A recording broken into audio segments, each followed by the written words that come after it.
Hi BookTube, and welcome to a new video. This will be my penultimate video of the year. The last one will be my top reads. So this is the final book that I read. This is called Benny the Blue Whale, A Descent into Story, Language and the Madness of Chat GPT, and it's written by Andy Stanton. So Andy Stanton, if you don't know, is a very well-known and popular author in the UK of children's books. And his most popular series was the Mr. Gunn series, which was made into a piece of musical theatre that's performed at the National Theatre. So that gives you an idea of, you know, the scale of sort of Andy's back catalogue, as it were. And the other thing about Andy is that he and I are first cousins. So it is a descent into trying to write a novel using Chat GPT. And on a basic level, Andy would feed in the prompts. Chat GPT would very quickly spit back a response, and Andy would sort of then come back with a response of his own, whether he found what Chat GPT had sent him was satisfactory or just needed fine-tuning or whatever. And what Andy does is there's sort of three different sort of bits of the book. One is the actual text, his prompts and the text he gets back, and then beneath the line there is commentary by Andy on sort of big theme issues about novels, novel writing, fiction, some of the tools and techniques of fiction writing, such as the sort of the plot drive, where you start the novel, where you want to end, and what shape the plot is to get there. And he describes it as a diamond. Offers that you make, both that he makes in the prompts to ChatGPT to see if ChatGPT picks up on them, but also offers to readers, because novels involve a huge amount of compression. So, for example, in the names that are picked, which are very important in novel writing and are particularly important here, the name of somebody, and if they have a nickname, it can fill in so much backstory without the author having to take the trouble, to write pages and pages of backstory. So there's a lot of this stuff about how novels work, how narrative works, character, language, all these sorts of things, big issues, which are like catnip to an author like me. But I think a reader would also find it quite interesting to sort of get inside the mind of an author. And Andy's trying to see if ChatGPT can sort of follow these sort of rules and techniques. So that's the second strand of the beneath the line, which is the bigger commentary. And then on the opposite page, and this keeps the spatiality of the reading experience very clean, very streamlined, because there's three different narratives going on. So on the opposite page, that is reserved for Andy commenting specifically on the detail that ChatGPT has spewed back at him, both for better and for worse. Okay, so I'm no expert. I've never registered with ChatGPT until recently. I had no real interest in it. As an author, I didn't feel particularly threatened by it, and that will come out more when I talk about this book. But actually, I have started to dabble with an idea of a short story, which would involve using GPT.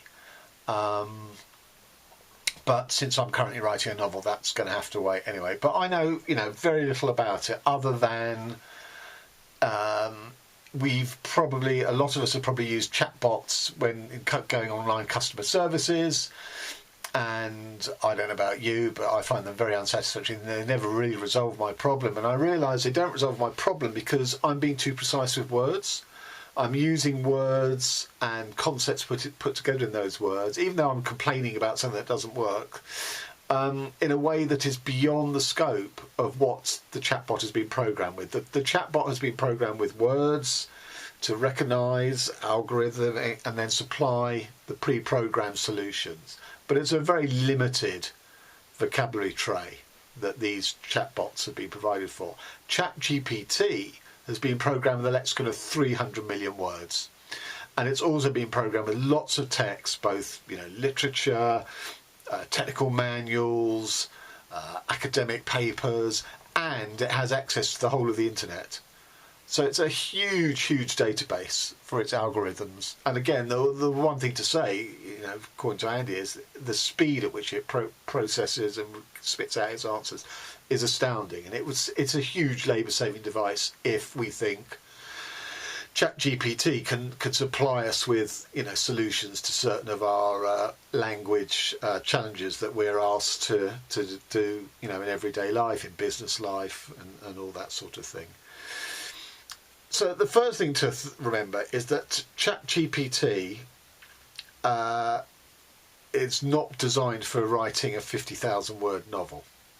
That Andy has to keep providing prompts and in a way get the machine to remember what's come before, and he's programming it. I kind of almost felt like when I was at school, it was the early days of computers where we used to fill out punch cards, and there was an element of that. Even though this is high tech, the latest cutting edge AI, I was drawn back to my memory of the painfulness of doing a punch card, because sometimes Andy had to rephrase and re-engineer a prompt 7 or 8 times in order to get the machine to do what he wanted. So it's not designed for a 50,000 word novel. You really have to sort of manipulate it and make it obey using certain sort of commands and, as I say, engineering in order to get it through the course of a novel. And ChatGPT has 3 streams that stand in the way of that make longer pieces of work don't come naturally, whatever that means, to GPT. The first of those is that it looks to cut short any conversation. It looks to bring it to an end as quickly as possible, which is the experience you've probably had if you've gone onto a customer services chatbot site, and it ends up, "I'm sorry, I couldn't help you. Is there anything else I can help you with today? Any other issue?"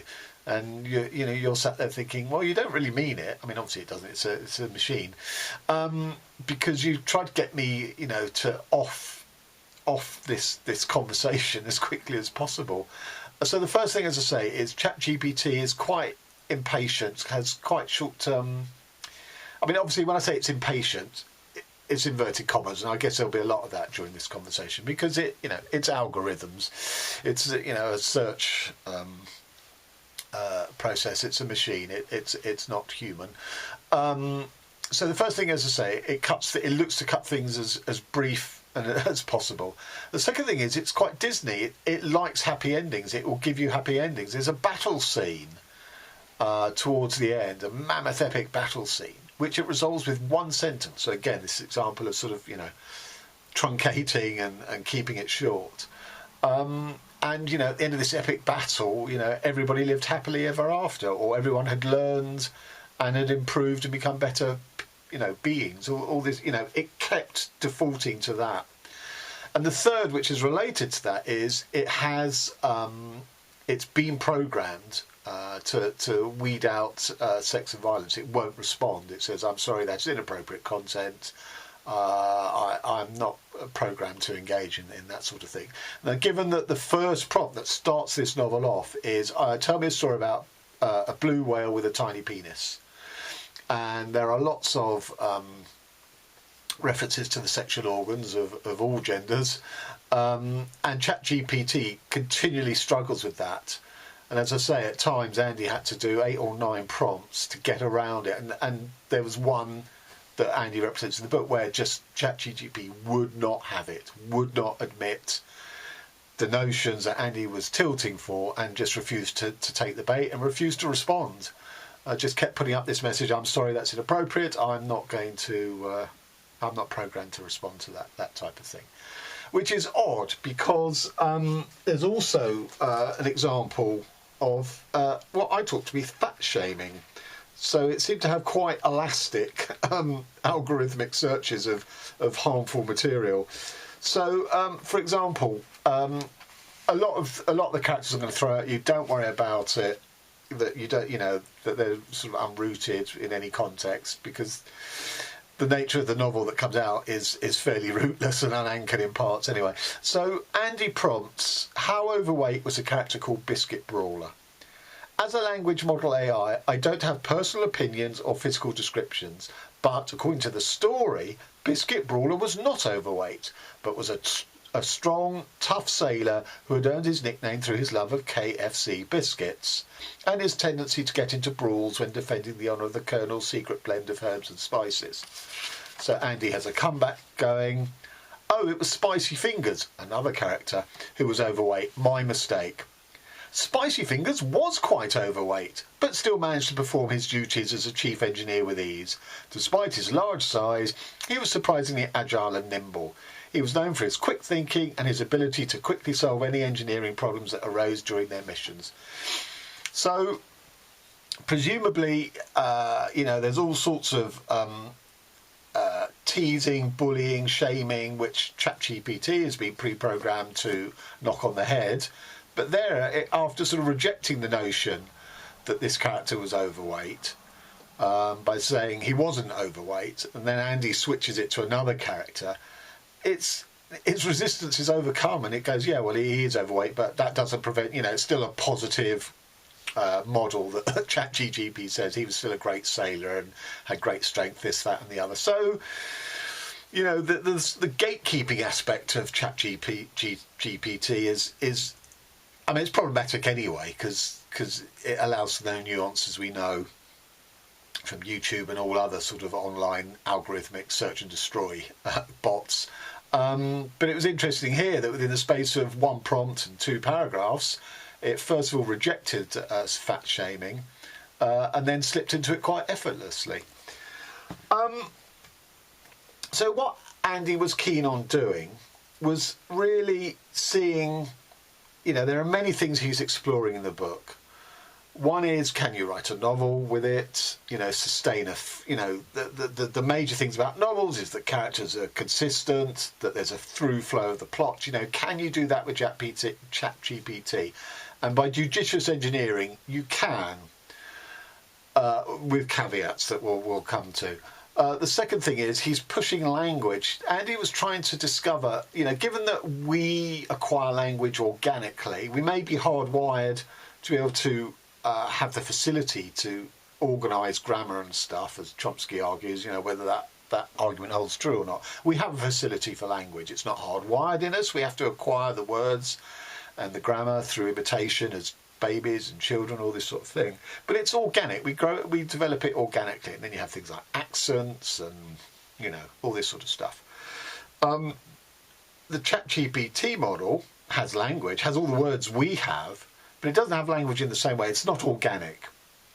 So Andy is pushing all the time to try and expose, is there a caesura? Is there a divide between the 2 types of language? And if so, what does that say about the fundamental nature of language? So that's the second thing Andy's trying to do. The third thing is he's trying to see what the limits of ChatGPT are. He's very much, looking for the studio walls of the Truman Show within ChatGPT. And these are constantly analysed and reflected on as he gets responses from ChatGPT. Now, ChatGPT, like customer services bots, they're conversation bots. Chat, the clues in the chat. Now, novels are not written by conversation. Yes, there are a couple of books that have been and I'm talking about novels, not non-fiction. There are a couple of novels that are co-written. There's the Beck series by the Swedish husband and wife. There's the Train to Moscow by 2 Soviet authors, which I'm going to read early next year. So they do exist, and you presume that those 2 authors, husband and wife living in the same house, I don't know if the 2 Russians did, but they're having conversations about their book. So but the books generally, by the vast majority of novels, are not written by conversation. Yes, the author will write what they conceive to be a deliverable draft, and then an editor and all of that. They'll have, but the editor is not writing the book. The editor is not constructing the book. The editor is helping fine-tune the book, and that may involve major structural changes. Depends how early and at what stage the author delivers a draft to the editor. So books are not done through conversation. They're not done by backwards and forwards. Certain parts of it are, if an author wants to discuss it with friends at a dinner party or whatever, but essentially they're not conversations. So this concept of a chatbot writing or being a co-author doesn't really stand up. That's not how novels are produced. The next thing is language. What is the chatbot doing? Very often, Andy would type in a prompt and the chatbot would basically regurgitate the question that Andy had prompted as text. That's all it would offer, completely, one thing it shied away from constantly was description, was metaphor. It's not built for that. And whenever it did throw in a simile, they were so cliched, so hackneyed. So to give you an example of this, don't ask why, because I'm not going to talk about the plot of this book, but Colonel Sanders, who started Kentucky Fried Chicken, is a major player in this novel. One of the things Andy likes to do in his, his own work, generated work, is he likes to bring aspects of reality that are very familiar to us, crashing against the fantastical and the imaginative, and again have them rubbing up against each other and see where that lives. So the prompt that Andy gives is, let's start by showing the birth of a baby boy named Harlan David Sanders, who grew up to become Colonel Sanders, on September the 9th, 1890, in a 4-room house located 3 miles, brackets 5 kilometres, east of Henryville, Indiana. Chatbot. Sure, let's set the scene. Harlan David Sanders is born into a world of change and growth as late 19th century brings new innovations and opportunities to the United States. His parents, Wilbur David and Margaret Ann Sanders, are hard-working farmers who raise their 7 children with love and determination. Despite the challenges they face, they provide a warm and loving home for their family and instill in their children the values of hard work and determination. Little do they know, Harlan David Sanders will grow up to become one of the most famous figures in the world of food, a man who will become to be known as Colonel Sanders. All very factual, and as Andy says, what he typed in the prompt, and the following prompt, is just stuff he cut and pasted from Wikipedia because he didn't know the backstory of Colonel Sanders. And what has ChatGPT done? It's sort of done the same. It's churned out a Wikipedia entry, not a paragraph of novelistic text. It's just the bare facts with very little sort of colour and tone and anything about it. And it goes on further to, well, we should give him a strong name like David, after your father, and Harlan after my grandfather, Wilbur suggested. Harlan David Sanders. I like the sound of that, Margaret Ann agreed. Our little Harlan David Sanders, Wilbur said, kissing his wife and his newborn baby. Welcome to this world, son.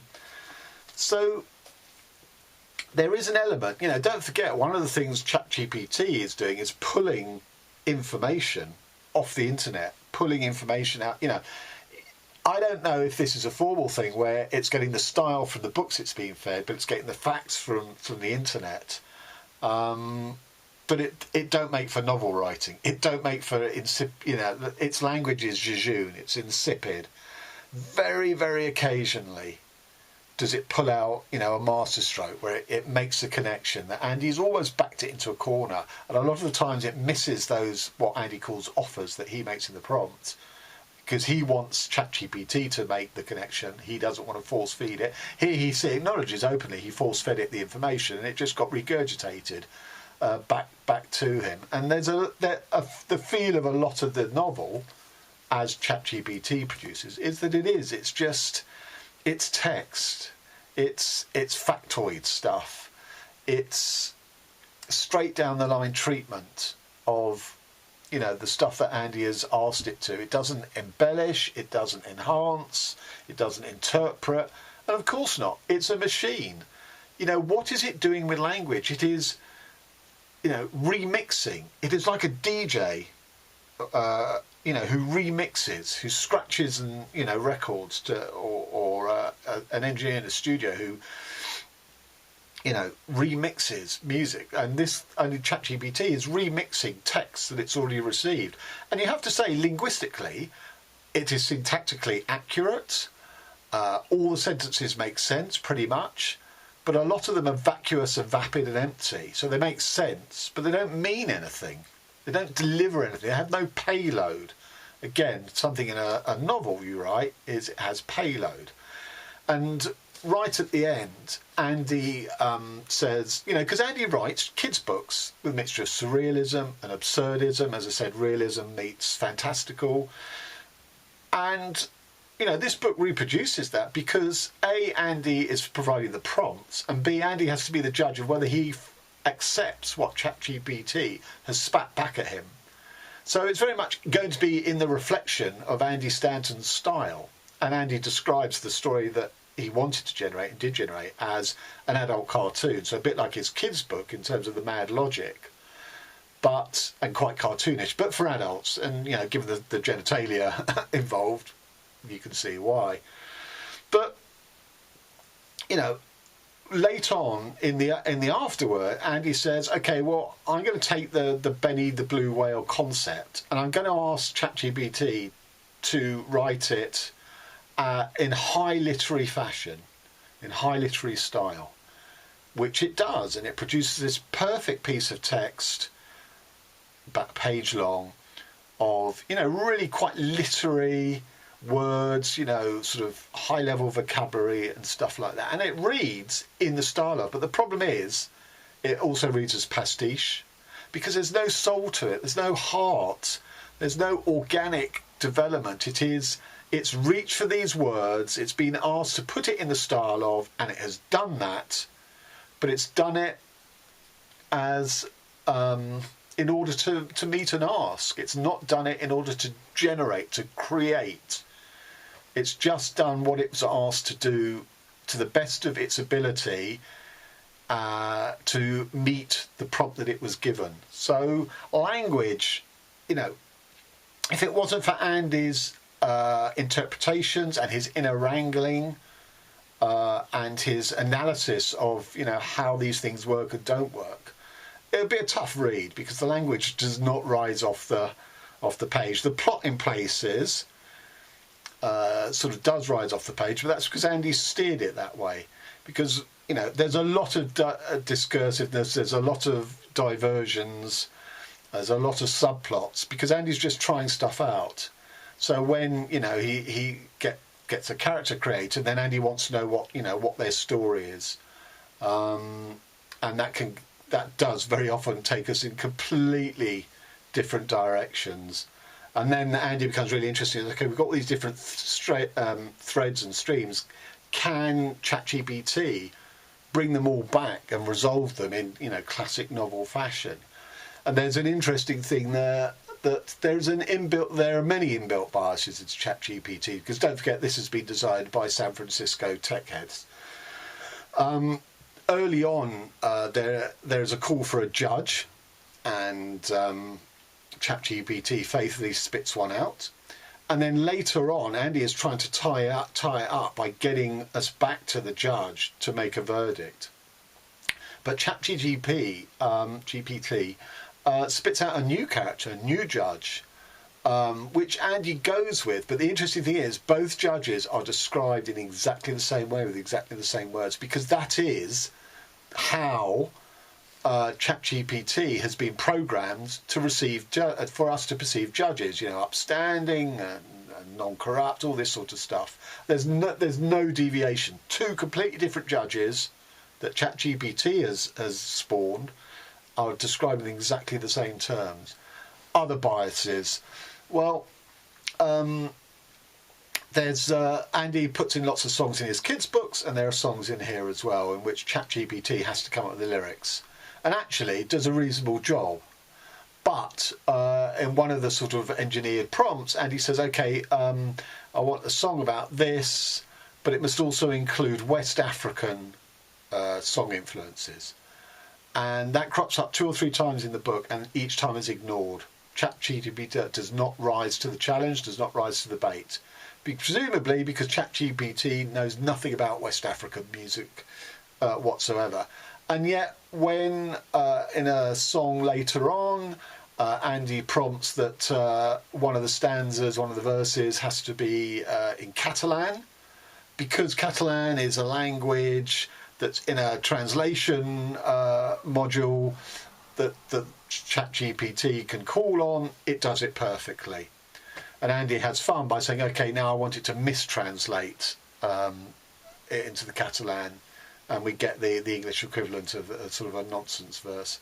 So there are definite linguistic biases, which you'd expect, because who programmed the damn thing? Mankind. What did we program it? Well, you know, we program it with all our knowledge. Well, our knowledge is heavily inflected and dominated by white Western, you know, male, you know, epistemology. And unfortunately, which is weird, because, you know, all computers are programmed by mankind, and yet the hope is that computers can surpass their original programming and transcend and go beyond sort of mankind's limited mental horizons. And yet here it's sort of reproducing them. I mean, it's giving us stuff that sounds and looks right and should please us, should answer the question. But that's therefore in a specific way according to how it's been set up to do that, with what knowledge, with what vocabulary it's been asked to do that. So I think the interesting parts of this book are where Andy tries to get it metafictional.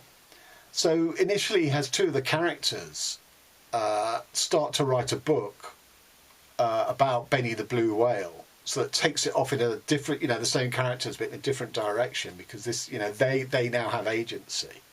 So you get that sort of metafictional, self-aware, as much as a machine can deliver self-awareness. But then Andy sort of cleverly persuades Chat GPT to undertake the act of writing, which it is anyway, but it doesn't know it is. That's the point.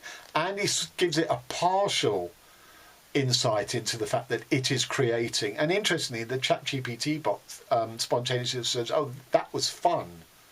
So it's become aware that it has a role in the story, that it is writing the story of the two people who are writing the story of the original Benny the Blue Whale story.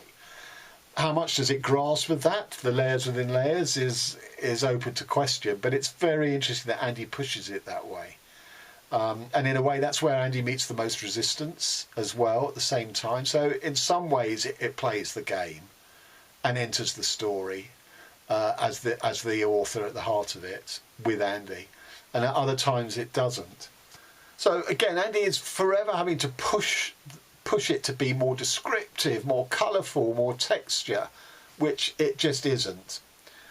But it comes, you know, Andy's talking about this sort of, you know, the preparation for battle and these sort of warlike race that, you know, the book, the plot as such as it is about lots of underwater marine cults where they worship certain sea creatures and they go to war with each other. And Andy's, you know, as I say, you know, the whole war was summed up in one sentence, which Andy wasn't having. He asked for more description, more colour. You know, what were they, you know, as they sort of prepared to launch into battle, what were they, you know, what were they saying, what were they doing? So ChatGPT comes up with, their language is guttural and harsh, filled with words like crush, tear and destroy. Again, jejune language, but we've dealt with that. Andy's underlying comment on that is, this is funny because it's just so removed from the heart of anything. It's funny because it's not storytelling at all. The above line belongs to analysis of a text rather than the text itself. And I think that's really important insight, that often what you're getting sounds more like the analysis of the text than a new genuine text itself. Because what is it drawing from? It's drawing from all pre-existing knowledge that's been uploaded into it. And it is analysing and parsing for what most suits the prompt that it's been given. Therefore, there is an element of analysis.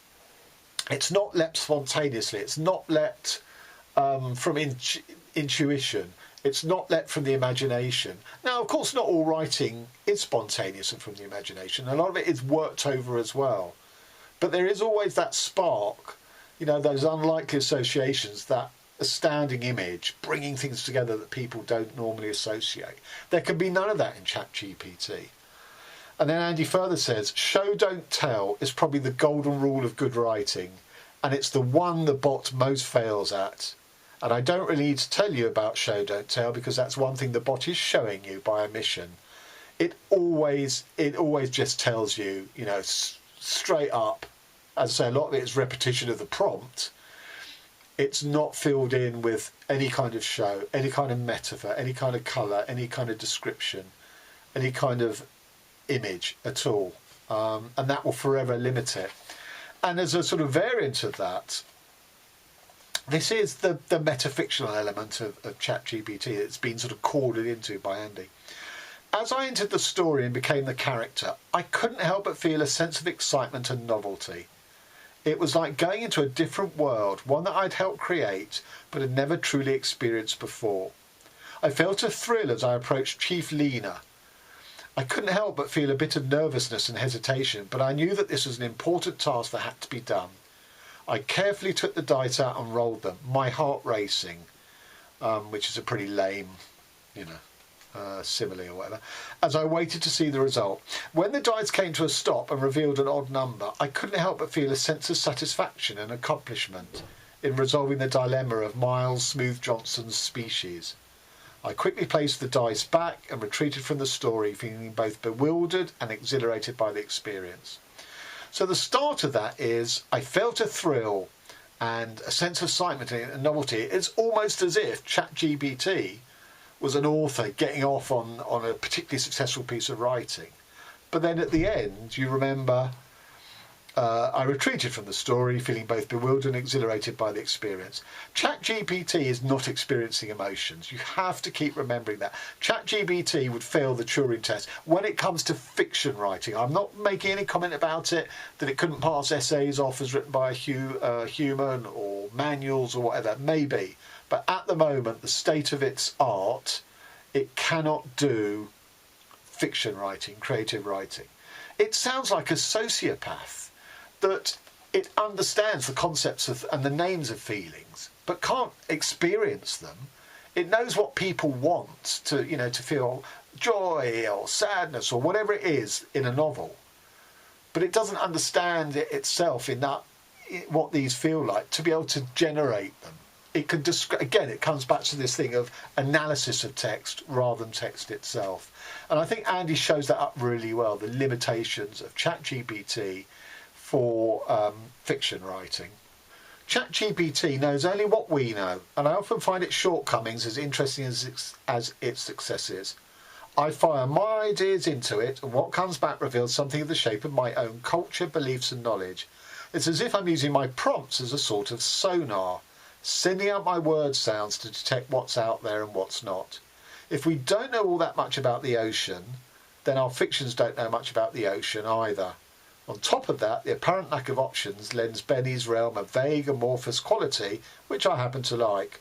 I don't so much picture the characters as feel them, shadowing and blurfing their way through all that unreal limbo glue beneath the waves. So that's Andy's own particular take.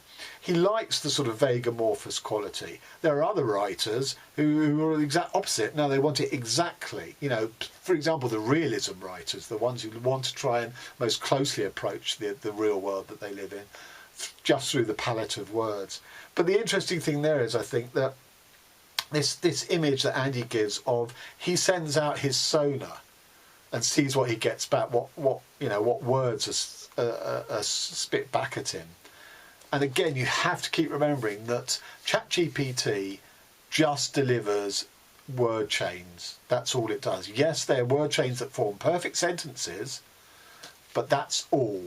There's nothing beyond that. It's as if you're doing a mathematical equation and you go, x plus y equals, and then, ChatGPT supplies z or whatever. You get nothing more and nothing less. And because this is fiction, you can't even say it's the correct answer, because there are no correct answers in fiction, obviously. So, in summary, this is a fascinating book. Anyone who has any interest in AI and the arts should read this. Any writer should read this, because Andy's asking a lot of important questions that we ask ourselves, irrespective of AI or not, about novels and fiction and all that sort of thing. And I think readers would get a lot out of it too. But as a fellow writer, even if AI does lay waste to the world, I feel as long as we can make it to high ground, we're going to be okay, us writers, because we will still be writing and they will lack laptops and all of that stuff. We'll probably have to either write on paper and pen, go back to the old techniques, or even beyond that and just carve, onto our cave walls or onto mountain sides. But we will then be telling those stories around the campfire, and either they will provide escapism for the misery that we've all left behind, or ideally they will help us rouse to the resistance to defeat the AI and machine uprising. So, at the moment, and of course this could change, AI and Chat GPT could get better and better and better. It's not designed to write novels, don't forget. It's much better for handling factual stuff, rather than creating fictional stuff. I think that if it was fed every single book that had ever been written, and obviously it has access to any of them that are in the various sort of on the cloud and the Gutenberg project and all of that, has access to those. But every single book, for example, I don't know if it's been uploaded with David Markson's work or Ben Marcus's, but it should, because until it has access to those, and as I say, every single book ever around, I don't think it can emulate creative writing. I don't think it has the wherewithal, the capacity to make interesting, creative, imaginative. I mean, imaginative, it's not ever imagining, but something that would equate to a human flesh and blood author's imagination. So as I say, I think we're fairly safe. I don't think fiction authors have anything to worry about just yet. That may come in time, I don't know. But Chat GPT, good luck to any author who's going to sit, I mean, the trials and tribulations Andy had to go through to even get out a text at all, because he just kept facing barriers at every stage, including, as I say, it's not designed to write a 45, 50,000 word novel with a constant, characters and a coherent through line, although Andy doesn't, he's not really one for coherency. He likes, as I say, mad discursive routes to getting to his endpoint. So there you have it, Benny the Blue Whale by Andy Stanton. Highly recommended. I'm not going to, give it a rating because he is my cousin. But I do recommend you read this book. Okay, so as I say, one more video till for this year. And if you don't get to see it till after the new year has dropped, may I take this chance to wish you all a happy new year. And here's to a good 2024.